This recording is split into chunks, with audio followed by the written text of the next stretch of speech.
নমস্কাৰ বন্ধুসকল, আপোনালোক সকলোকে পুনৰ এবাৰ স্বাগতম জনাইছোঁ আছামিজ ক্ৰিকেট নিউজ চেনেললৈ। মই অনুপমে আৰু আজিৰ ভিডিঅ'টো বায়'গ্ৰাফীৰ ওপৰত হ'বলৈ গৈ আছে। আৰু মই আগতো অসম সন্তান আবু নেছিম আহমেদৰ ওপৰত এটা বায়'গ্ৰাফীৰ ভিডিঅ' বনাই থৈছোঁ। যদি আপোনালোকে সেই ভিডিঅ'টো চোৱা নাই, মই লিংকটো ডিছক্ৰিপশ্যনত দি দিম, আপোনালোকে সেই ভিডিঅ'টো চাই ল'ব পাৰে। আৰু আজিৰ ভিডিঅ'টোত মই কাৰ বিষয়ে ক'বলৈ গৈ আছোঁ, আপোনালোকে হয়তো থাম্বনেইলখন দেখি গমেই পাইছে যে কে.এল. ৰাহুলৰ ওপৰত ভিডিঅ'টো হ'বলৈ গৈ আছে। আপোনালোকে ভিডিঅ'টো শেষলৈকে চাই থাকক। কে ৰাহুলৰ জন্ম হৈছিল 1992 চনৰ 18 এপ্ৰিল তাৰিখে আৰু বৰ্তমান সময়ৰ চন হিচাপে তেখেতৰ বয়স হৈছে 29 বছৰ। আৰু তেখেতৰ পিতৃ এজন সৰুৰে পৰা তেখেত এজন ভাল ক্ৰিকেটাৰ হিচাপে পৰিগণিত হওক বুলিয়ে তেখেতে আশা কৰিছিল। আৰু বৰ্তমান সময়ত কে.এল. ৰাহুল বৰ্তমান সময়ত ভাৰতীয় ক্ৰিকেট দলৰ লগতে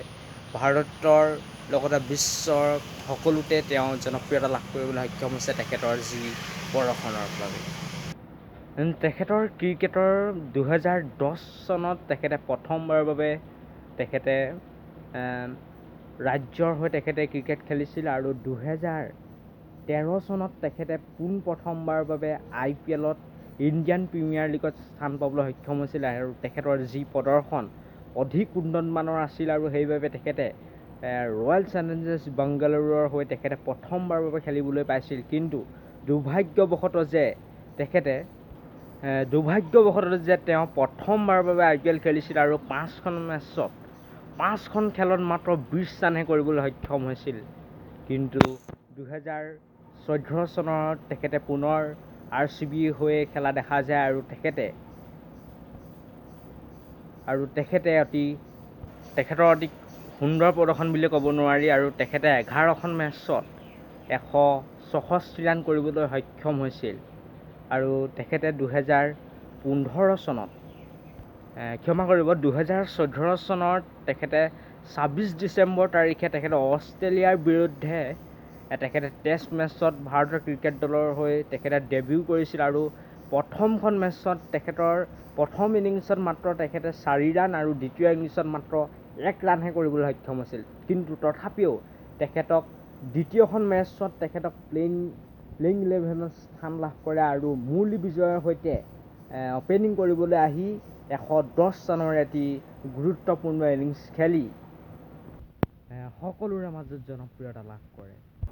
তাৰপিছত 2015 চনত তেখেতৰ ৰঞ্জী ট্ৰফিৰ লগতে সকলোতে অধিক সুন্দৰ প্ৰদৰ্শন হোৱাৰ বাবে তেখেতে কিন্তু ছানৰাইজাৰ্ছ হায়দৰাবাদৰ হৈ তেখেতে IPL খেলে, যদিও 9খন মেটছত মাত্ৰ 142 ৰানহে কৰিবলৈ সক্ষম হয়।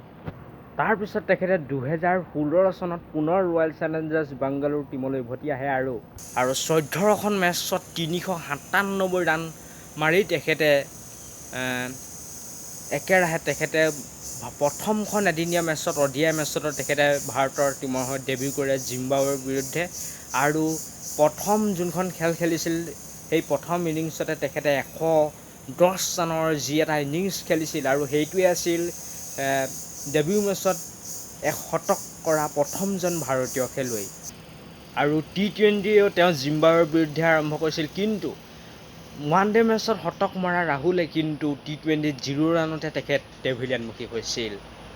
আৰু বৰ্তমান সময়ত তেখেতে কিংছ চেলেঞ্জাৰ্ছ পাঞ্জাৱৰ হৈ খেলি আছে আৰু বৰ্তমান সময়ত পাঞ্জাৱ কিংছ নামেৰে জানে। আৰু তেখেত বৰ্তমান সময়ত অধিনায়ক হয়। আৰু তেখেতে IPLত 88খন মেটছত 2978 ৰান সংগ্ৰহ কৰিছে আৰু তেখেত 3000 ৰানৰ ওচৰত আছে। মই আশা কৰিম এইগৰাকী ক্ৰিকেটাৰে ভাৰতৰ আহিবলগীয়া সময়ত অধিক সুন্দৰ প্ৰদৰ্শন দাঙি ধৰে আৰু 2023 চনত বিশ্বকাপ ক্ৰিকেটত তেখেতে অধিক সুন্দৰ প্ৰদৰ্শন দাঙি ধৰি